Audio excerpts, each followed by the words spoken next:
Good morning everyone, কেমন আছো তোমরা সবাই? আশা করছি তোমরা সবাই খুব ভালো আছো আর আমরাও খুব ভালো আছি। আমার আরও একটি নতুন ব্লগে তোমাদের সবাইকে জানাই ওয়েলকাম। তো এখন প্রায় 10টা মতো বাজে, আর এখন দেখতে পাচ্ছ রেডি হয়ে নিয়েছি, এখন যাচ্ছি বাজারে।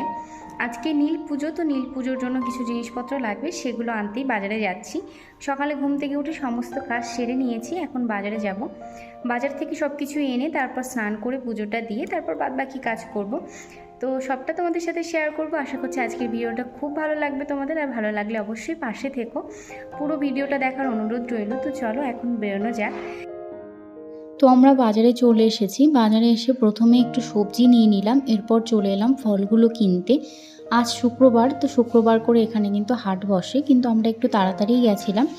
তো এখানে সমস্ত দোকানপাটগুলো এখনও বসতে পারেনি, তবু যে দোকানগুলো ছিল সেখান থেকে আমরা আমাদের যে ফলগুলো দরকার ছিল সেগুলো নিয়ে নিলাম।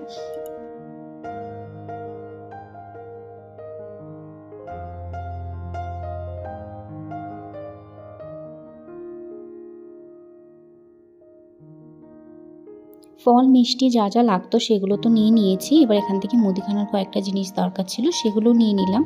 এবার বাড়ি যাব, তো চলো বাড়ি গিয়ে আবার দেখা হচ্ছে।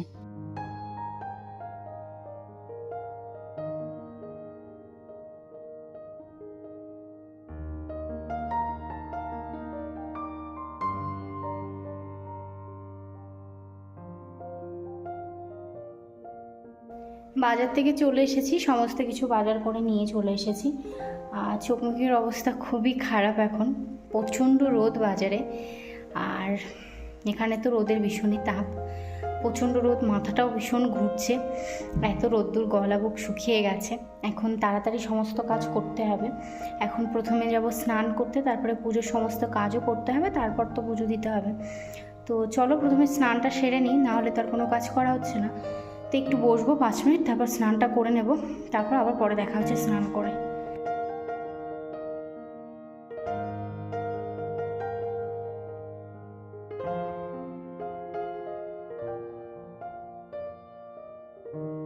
আমি স্নান করে চলে এসেছি, যেহেতু শ্যাম্পু করেছি তাই চুলটা একটু মুছে নিচ্ছি, না হলে জল পড়বে, জামাটা ভিজে যাবে। তো চুলটা মুছে চলে এসেছি পুজোর জায়গাটা পরিষ্কার করতে। সকালে কিন্তু পুরো ঘরটাই আমি খুব ভালো করে মুছেছি, তবুও একবার এখন পুজোর জায়গাটা একটু পরিষ্কার করতে হবে, কারণ পুজোর এই দিকটা না আমি হাত দিইনি। ভেবেছিলাম স্নান করে একবারে পুজোর জায়গাটা পরিষ্কার করব আর পুজোর বাসনগুলো মেজে নেব। তো এখন পুজোর জায়গাটা ভালো করে মুছে নেব, ও চারপাশটা মুছে নিয়ে তারপর বাসনগুলো মেজে তারপর পুজোর কাজগুলো করতে বসবো। ভেবেছিলাম আজকে শাড়ি পরবো, কিন্তু এত পরিমাণে গরম পড়েছে আর ইচ্ছা করলো না এই গরমের মধ্যে শাড়ি পরতে। যেহেতু বাজারে গিয়ে অনেকটা সময় রোদের মধ্যে ঘোরাঘুরি করা হয়েছে, তো মাথাটা প্রচণ্ড পরিমাণে কিন্তু ঘুরছে বাড়ি আসার পর থেকে, আর শরীরটাও বেশ ক্লান্ত লাগছে। তো এর জন্য আর শাড়ি পরতে ইচ্ছা করলো না, তাই নাইটিটাই পরে নিয়েছি। আর এদিকে সমস্ত ফুল ফল এগুলো সব নামিয়ে নিয়েছি, এগুলোকে একে একে পরিষ্কার করে ধুয়ে নেব।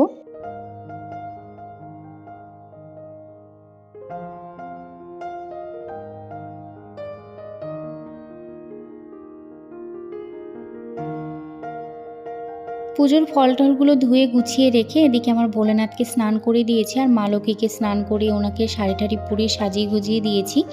তো এদিকে দুজনকে আসনে বসিয়ে ফুল দিয়ে সুন্দর করে সাজিয়ে দিয়েছি। এবার আমি যাব পুজোর ফলগুলোকে বানাতে, পুজোর ফলগুলো বানিয়ে তারপর পুজোটা দেব।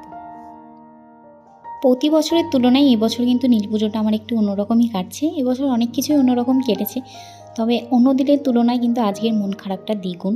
কারণ প্রত্যেকবার নীল পুজোর আগে, মানে নীল পুজোর আগের দিন থেকে কিন্তু আমরা সন্ন্যাসী নিই জলেশ্বরে।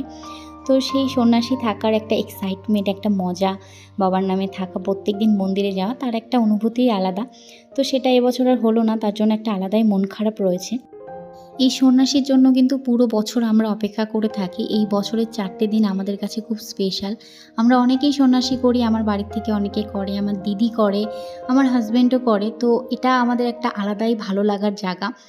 তো এবছর আর কোনো কিছুই হলো না, আর বাড়ির যেহেতু কেউ এখানে নেই, আমি সম্পূর্ণ পরিমাণে একা, তো সেজন্য মন খারাপটা একটু বেশি। যাই হোক, এবছর তো আর হলো না, নেক্সট ইয়ার অবশ্য সন্ন্যাসীর আগে বাড়িতে যাব। আর এদিকে তোমাদের সাথে কথা বলতে বলতে কিন্তু আমার সব কিছু গোছানো হয়ে গেছে। এখন ডাবটা কেটে নিচ্ছি, আর দুধের মধ্যে আমি ঘি, মধু, গঙ্গা জল, ডাবের জল, দুধ দিয়ে মিশিয়ে নিয়েছি। এবার জলটা বাবার মাথায় ঢেলে নেব।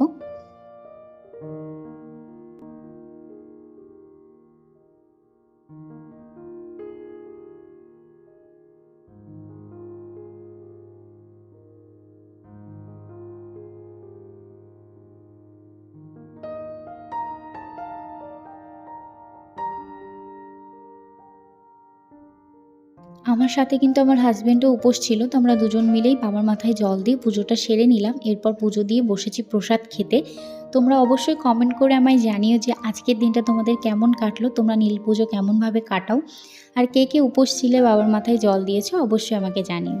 পুজোর জন্য যে দুধটা এনেছিলাম সেটা তো আর সবটা লাগেনি পুজোতে, তো অনেকটা রয়ে গেছে, সেটা এখন একটু জাল করে রাখবো, নাহলে এই গরমে নষ্ট হয়ে যাবে। পরে না হয় এটা দিয়ে একটু চা বানিয়ে নেওয়া যাবে। দুধটা জাল করা হয়ে গেছে, এখন একটু যাবো রেস্ট নিতে, তারপর আবার তোমাদের সাথে দেখা হচ্ছে।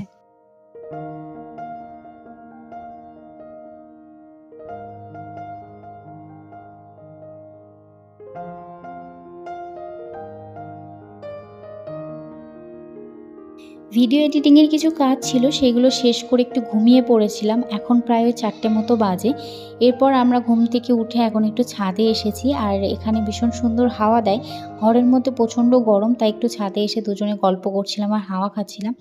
তারপর ও বললো একটু চা খাবে, তো আমি গেলাম চা বানানোর জন্য। তখন যে দুধটা জাল করে রেখেছিলাম সেটা দিয়ে এখন 2 কাপ চা বানিয়ে নেব। এরপর চাটা খেয়ে আবার রান্নাটাও করতে হবে। আমার বাপের বাড়িতে কিন্তু নীল পুজোর উপোস করলে কেউ কোনো গরম জিনিস খায় না। যারা নীল পুজোর উপোস করে তারা রান্না কোনোরকম কোনো কিছু খায় না, তো আমার বাড়িতেও ওরকম খাওয়া হতো না। আমার মাকে দেখেছি ফল, সাবু অথবা ছাতু খেয়েই থাকতে, আর আমিও সেটাই খেতাম বিয়ের আগে। কিন্তু বিয়ের পর যখন শ্বশুরবাড়িতে এলাম তখন দেখলাম এই বাড়িতে এরকম কোনো নিয়ম নেই। এখানে সব কিছুই খায়, কিন্তু নিরামিষ খায়, ভাতটা খায় না, আর সব কিছুই খায় রুটি লুচি। তো আজকে তার জন্য লুচি আর আলুর দমই করব। তো চাটা খেয়ে সেই প্রিপারেশন করতেই চলে এসেছি। কাল রাতে এখানে একটু ঝড় হয়েছিল, তো বাড়িওয়ালার গাছে কিছু আম পড়েছে, সেখান থেকে আমাকে কয়েকটা দিয়েছে, তো সেটাই নিয়ে আসলাম। এখন আলুগুলোকে কেটে প্রথমে সেদ্ধ বসিয়ে দেব। আলুটা সেদ্ধ হতে হতে আমি ময়দাটাও মেখে নেব, আর আলুর জন্য যে মশলাগুলো লাগবে সেগুলো রেডি করে নেব।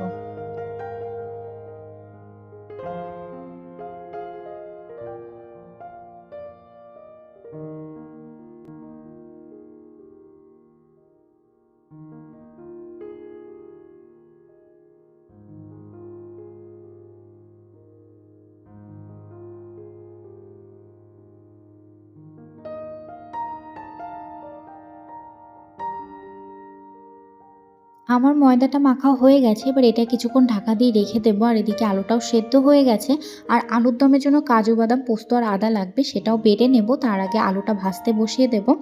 আলুটা ভাজতে ভাজতে আমার আদা, পোস্ত আর কাজু বাদামটাও বাটা হয়ে যাবে। আজ আমি তোমাদের সাথে নিরামিষ কীভাবে আলুর দম বানাই সেই রেসিপিটা পুরোটা শেয়ার করব। তো প্রথমে আলুটা নুন হলুদ দিয়ে ভেজে নিই, চলো তারপর বাকিটা দেখা।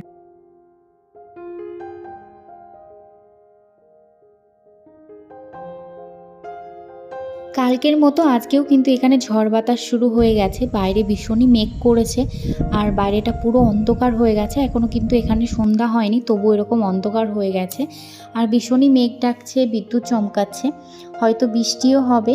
ভীষণ হাওয়া শুরু হয়েছে, আর কারেন্টটাও চলে গেছে, তো আমাকে কিন্তু ফোনের ফ্ল্যাশ জ্বালিয়ে ভিডিওটা করতে হচ্ছে।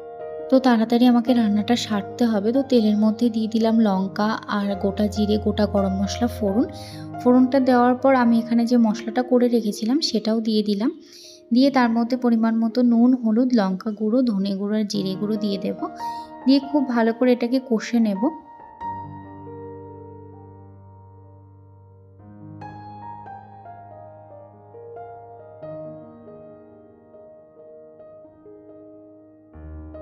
মশলাটা কষে গেলে যখন তেল ছাড়তে শুরু করবে তখন আলুগুলো দিয়ে আবারও ভালো করে কষিয়ে পরিমাণ মতো জল দিয়ে দেব।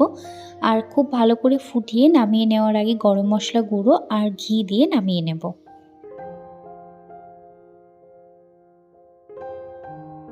আমার আলুর দম হয়ে গেছে, তো নামিয়ে নেব এবার। এভাবে কিন্তু আলুর দম অবশ্যই একবার বানিয়ে খেয়ে দেখতে পারো, ভীষণই সুন্দর লাগে খেতে।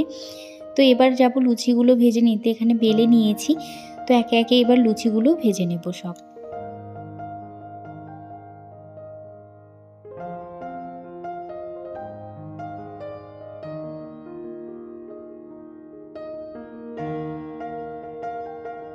রান্না সেরে ফ্রেশ হয়ে চেঞ্জ করে চলে এসেছি সন্ধ্যা দিতে।